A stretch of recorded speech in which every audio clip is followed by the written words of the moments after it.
So I'm not going to record myself, obviously. I'm taking a bath and I just feel not very attractive. And while you might be thinking, so what? You only show yourself if you feel attractive? Yeah, I do that. So what I wanted to talk about was Beauty and the Beast, the one that came out this year.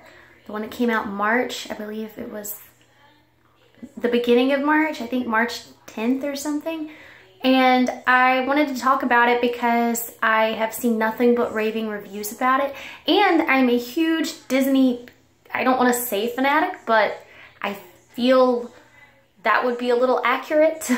So what I liked about the film, I'll start off with that. What I liked about Beauty and the Beast, the new one, was how it was very colorful, and they did stick to the original story, and they did stick to the original songs for the most part. There were some lyrics that were completely missing, and some that were added, and songs that were also added that didn't exist in the original. And when I say original, I'm talking about the 90s Beauty and the Beast. If there is a Grimm's fairy tale of Beauty and the Beast or one similar to it, I'm not aware of that one. So when I say original, I'm talking about the 90s Disney Beauty and the Beast. Let's see, what else did I like? I liked how Emma Watson wasn't glammed up. She had a natural beauty and always does. That girl's just, to me, the epitome of beauty. And I liked that because Belle's character is supposed to be more studious and less about appearance. Although I don't like saying that because that automatically implies that if someone doesn't care as much about their appearance that they are smarter, and that's completely not true. But I did like how they didn't make her look too Hollywood. Like the Disney actors and actresses tend to look at Disney World, although I've never been, but I'm going off of videos.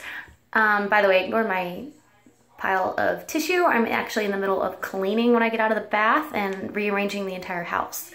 All right, so what else did I like? Because there were some more things I liked. I did like how they gave more of a backstory. They explained things they didn't explain in the 90s Beauty and the Beast in terms of where family members were and just about how certain people grew up, where they grew up. And okay, so I'm gonna go on now to what I don't like about this new one. And I think I have more to say about what I don't like. Did I like it?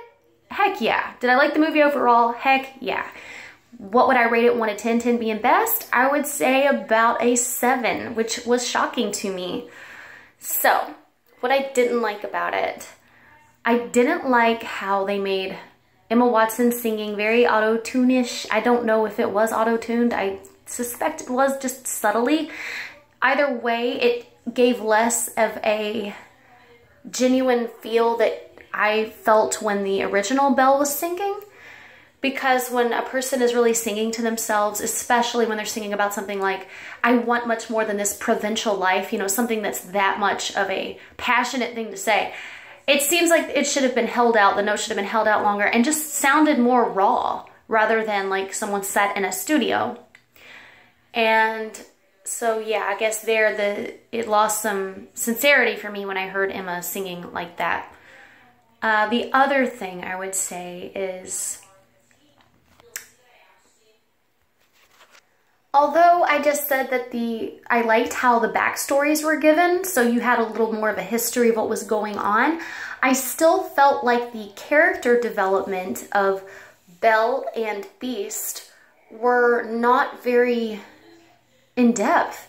I felt like anytime it showed Belle, she was very simple and her facial expressions really lacked human expression. They were just very robotic and stiff, and I wanted to see some funny like grins. I wanted to see some mischief, I guess. And you know, because in the original one, Belle a lot of times scrunches up her face and makes these like shocked expressions and whatnot when she's reacting to Beast and his beastly ways. And when she's angry, when she says, well, you need to learn how to control your temper, when she says that, I felt like just the realness was lacking there. And I know children who are watching it would probably not pick up on it. And maybe for me, it's just all relative because I've seen the other one and grew up with that one, but I did not connect really with the characters. Oddly, I felt like the only one who had somewhat of a character development was Gaston. And even his, I felt like, was lacking. But that's hard. It's just hard for me really to explain what I mean by character development. I guess it's just where I really care about the characters. Even if they're a bad guy, I don't want them... I'm curious about what they're going to do next. And in this movie, it was lacking for me. Especially Belle's dad, who in the original cartoon I was very emotionally invested with. I felt like this dad... I didn't feel sincerity from him either. I felt more like I was watching a play or some Broadway production. I didn't feel like I was watching a movie that was filmed on a set where they can do several takes and redo their lines until they are really heartfelt, or they come off that way anyway. That's just how I felt. Yeah, so I guess that's really my biggest beef with the movie. I felt like it was just so rushed, like I said, in terms of character development, but I felt like all the focus was put on the music and the visionary effects.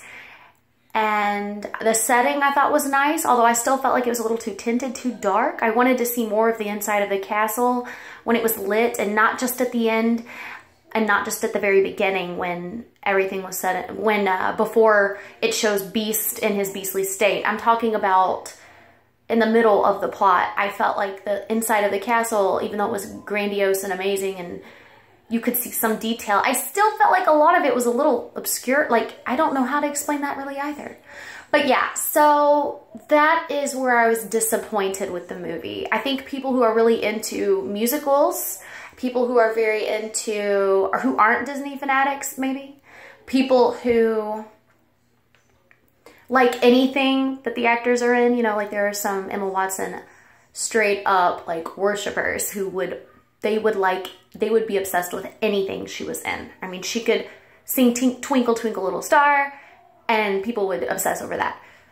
But I think just people like me though, who are really very into Disney and the history of Disney, and then they watched it, I think they might have been a little disappointed. I know people are going to disagree with this because I have many Disney friends who are also obsessed with this, but slapping a Disney logo on it, that's not, for me, that's not it. Like, I needed more. I needed more from the characters. I felt like Emma's, just her name and her presence alone is what the director was focusing on. I was like, okay, well, this is Emma Watson. This is Beauty and the Beast. All she has to do is sing. You know, it doesn't really matter if she's not coming off as human. I didn't feel any human vibe from her at all. So that's my only, yeah, that's my disappointment in the movie. I felt like they should have casted or is the past tense of cast? I feel like they should have cast, yeah. I feel like they should have cast Adelaide, am I saying it right? Adelaide Kane. Adelaide. I don't really know how to spell her name. I think it's Adelaide or D-E. Anyway, her last name is Kane, K-A-N-E. She's an Australian actress. She's in a series called Reign, R-E-I-G-N. I have always, before the Beauty and the Beast new movie was even a thought, I had always said I thought she should be cast as Belle if ever there was the opportunity. She's very human. To me, she shares way more similar features, not just appearance-wise, but her personality, her stature, her vibe, everything.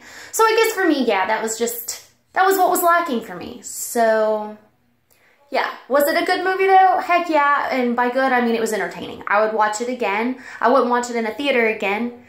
But yeah, so that's really it. Thanks for listening to me ramble.